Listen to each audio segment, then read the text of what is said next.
barayay ummadda Soomaaliyeed qaaliga ku ahayd oo dhibaato argagixisa ah ay ku dhacday oo dib weyn ummadda Soomaaliyeed loogu geystay maadaama xaruntoodii laga burburiyey waxaa sharaf noo ah inaan la qaybsanno culayskaas iyo dhibkaas ku yimid ummadda muslimiinta ah ee dalkan degan dhibaatada argagixisada iyo cadowga islaamka uu ku hayo dalkeenu hooyo ee u soo gudubtay in ay meelihii ay u baxeen ama ay nabadda u raadsadeen dhallaankii iyo carruurtii iyo maatadii lala soo cararay in xaruntoodii halka u taallayna ay saamayso waxa weeye waa arrin naxdin leh weeyaan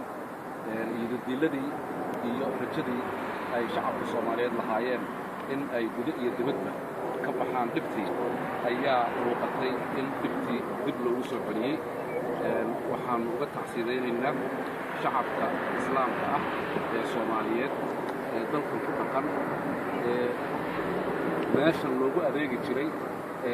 in dadkii adeeggaas u hayay uu ilaahay u gacan qabto in adeeggii dib loogu soo celiyo oo ay sidii iyo si ka wanaagsan ay xaruntan shaqadeeda u soo noqoto ayaan ilaahay uga rajaynaynaa waxaan shacabka Soomaaliyeed ee dalka gudihiisa jooga aanu u geyn doonnaa waxa aanu halka ku soo aragnay iyo waxa yacni khayrka ah ee halkan ay ka wadeen dadka Soomaaliyeed xaruntan mas-uulka ka ahaa aasaasideedii oo xoolo iyo waqtigooda ilaahay ajarka ka siiye waxa weeye wanaaggaas ay wadeen xaggii aakhirana waa u taallaa sharafteedii iyo karaamadeediina ummadda Soomaaliyeed way u haysaa annagana haddaanu nahay mas-uuliyiin Soomaaliyeed oo soo booqday dalkan waxaa nala ahaan weyday inaannu ka baqnaanno oo aanu meeshii soo dul istaagi weyno xaruntu waa ay xiran tahay baaritaankii ayaa ku socda gudaheeda lama geli karo oo waxa weeye hadda waxa ka dhacay waa aad ogeydeen derbiyadeedii waa ay burbureen waxa weeye meeshu waa gubatay kutubtii jaamaca ahaa iyo xadiisyadii iyo aqoontii islaamka ee meeshan taallay ee carruurta loo gudbinayey kutubtii waa ay gubatay waxaan ummadda Soomaaliyeed iyo ummadda islaamka ah aanu ujeednaa in loo soo jeesto oo dhaxda loo xirto si xaruntan sidii ay ahayd iyo si kasii wanaagsan loo soo nooleeyo ayaanu u baaqaynaa dhammaantood annaguna waxaa ballan naga ah inaannu golaha shacabka federaalka ah gudihiisa aanu warbixinta u geyn doonno waxaanu ku soo aragnay halkaasna aanu wixii qaraankayaga ah ama duco ah ama gacanqabad ah in aanu waxa weeye aanu haddii aanu wax kale awoodi weyno inaannu la qushuucno oo aanu waxa weeye dhibta ku dhacday jaaliyaddan guud ahaan meeshan Soomaali keliya uma furnayn islaam oo dhan ayay u furnayd oo loogu adeegayey oo carruurta yaryar waxa weeye si aysan u lumin intii laga soo cararay ayaa ahayd meeshan meeshii gargaarkaas laga waday waalidka naxdinta ku dhacday carruurta xaruntoodii laga burburiyey dhibta ku dhacday waan uga tacsiidaynaynaa waan la qaybsanaynaa xildhibaanada sharafta leh ee maanta ila socda iyagana waxaan ka codsanayaa in ay kelmadii lala ku yidhaahdaan bismillaahi raxmaani raxiim alxamdulilaahi rabbilcaalamiin waxaa maanta aad iyo aad aan uga xunnahay dhibaatadii soo gaartay santarka aan hadda hor joogno haddaan nahay golaha shacabka ee Soomaaliya waxaan tacsi uga dareynaa carruurtii meeshaan ku dhiganaysay santarkan qur-aanka diinta ku baranaysay aad ayaan uga xunnahay waxaan kaloo rabaa inaan u mahad celiyo dowladda Ingiriiska sida fiican oo sharafta leh ay wax uga qabteen arrintan waan ka sugeynay intaas ugu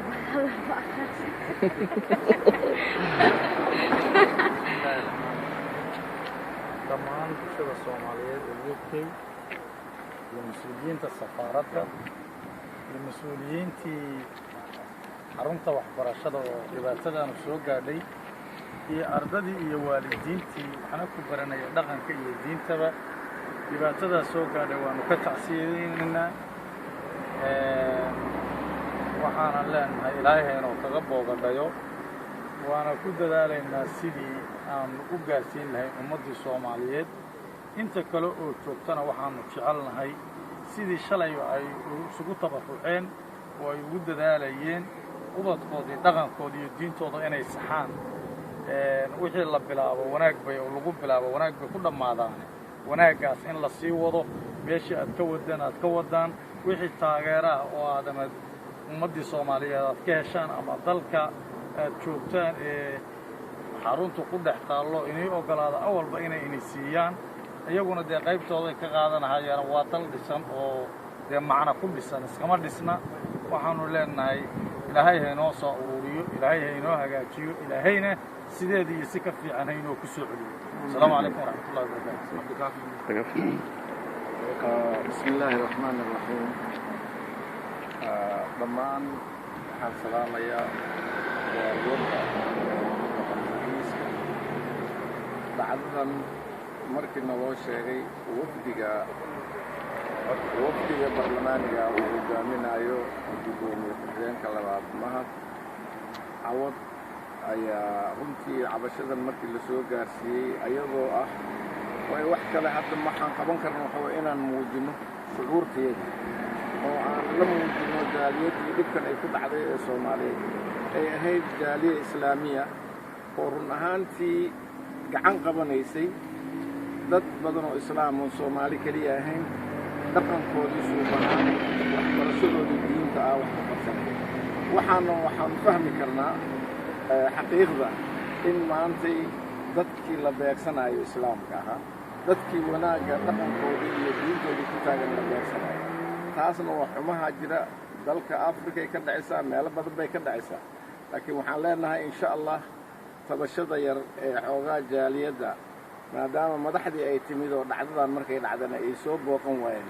inaan annaga risaaladaas qaadno madaxdiina aan gaarsiino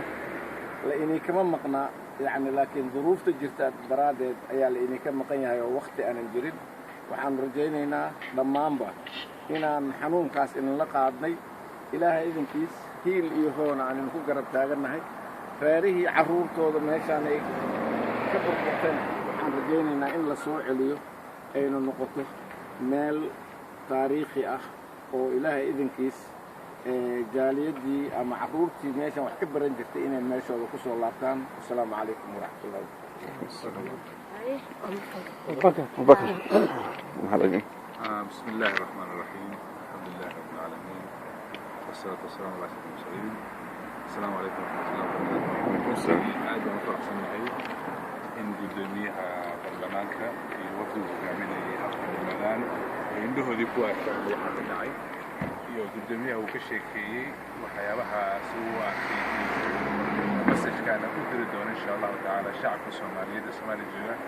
أنا وحن كرجينا ولكن البرلمان كنا عرفنا على حظه ما دام دولة مكتوبة من الكعب والسن هذا لو حربين دولة الله الآن الشعب كل شيء كان وحمشي كده عي مسج إيه هذا توقع هنا وديران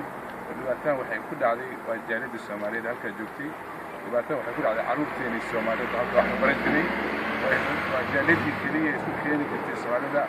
مركز الجوغان وحن رجينا إن شاء الله بس شوفوا بيها إنه دارد دون برلمانك اليوم وحن رجينا يا ربي هذا وفرح سنة إن كمان الشعب معنا حلبان هذا البرلمان كالسعودية وقدميها وقدمينا معنا مسؤولين البرلمانك هذا وفرح سنة وحن لنا هذا وفرح سنتين إلى هذا